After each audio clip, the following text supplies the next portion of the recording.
Billionaire's sister wore a polite smile, then deliberately raised her voice so the entire gala could hear. "Security must be getting careless," she said smoothly.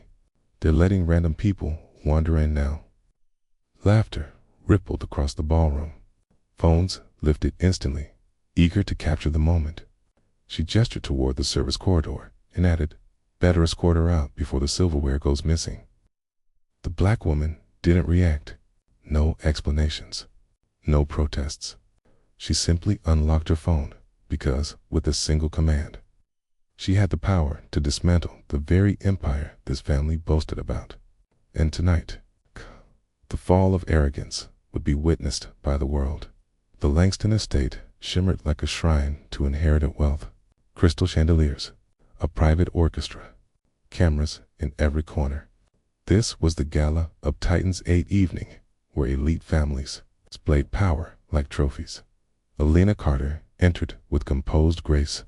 She wasn't seeking validation. She was here to secure a partnership capable of reshaping global finance.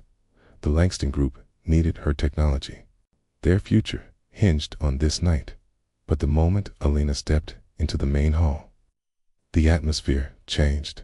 Matt Lyon Langston, heir to the dynasty, noticed her and curled her lips into a calculated smirk. She tapped her champagne glass, silencing the music and pulling all eyes toward her. "Oh my," Madeline announced loudly. "Security must be failing. They're allowing just anyone into a private gala." Soft chuckles followed. Phones rose again.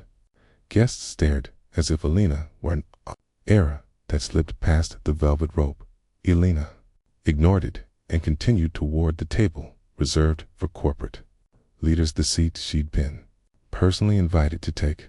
Madeline stepped directly into her path, blocking her with effortless entitlement. "That seat is for builders," she sneered.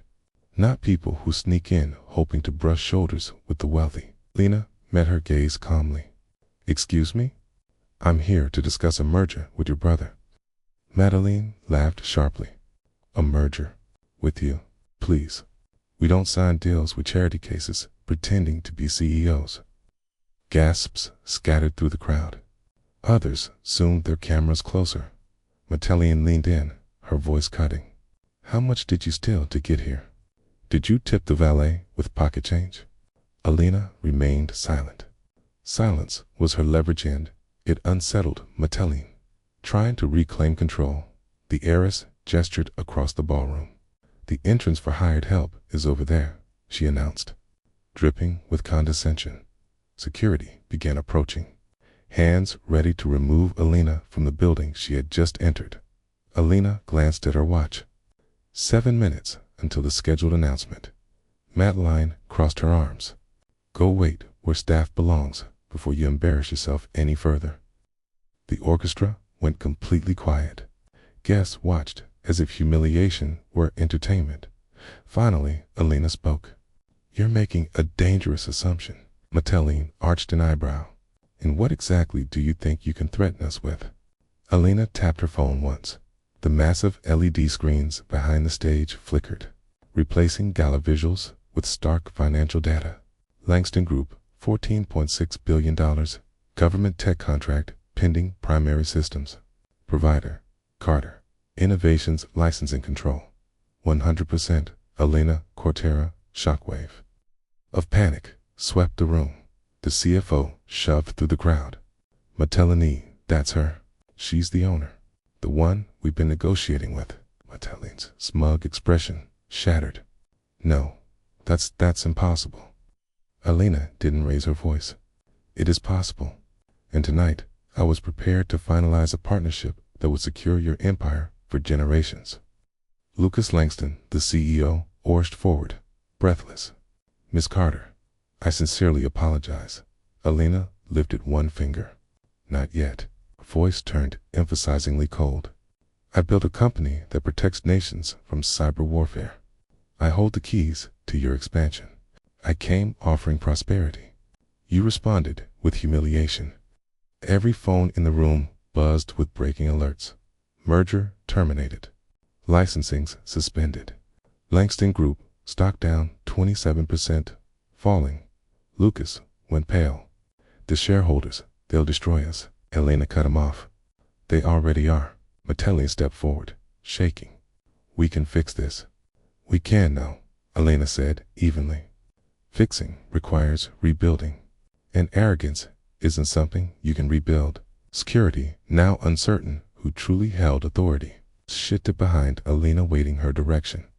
Elena locked eyes with Madeline. You thought you could measure my worth with an insult. Instead, you defined your family's downfall. Madeline tried to speak. Failed. Elena leaned in just enough to make her feel small. You meant every word. That's why it matters. Lucas collapsed into a chair as the CFO whispered urgently about government oversight. We're going to lose everything. Elena turned to the guests, the same ones who laughed. Remember this moment the next time you judge power by appearances. You never know whose empire you're mocking. She faced Madeline one final time. You wanted to show everyone how powerful your family is. She gestured toward the screens glowing red. Congratulations. They're all watching now. The humiliation had gone global. Elena slipped her phone back into her purse and nodded to the security guard who tried to escort her out earlier. Please open the door. This time, he did proudly. The orchestra remained silent. Conversations vanished. The Langston empire trembled. As Elena exited the estate, press cameras lit her path. Reporters shouted. Investors pleaded. The world had seen who the real Titan was.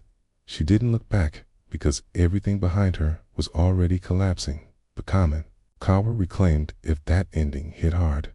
Like and share to spread the message of dignity and justice. Subscribe and turn on notifications for more stories where arrogance falls in front of everyone.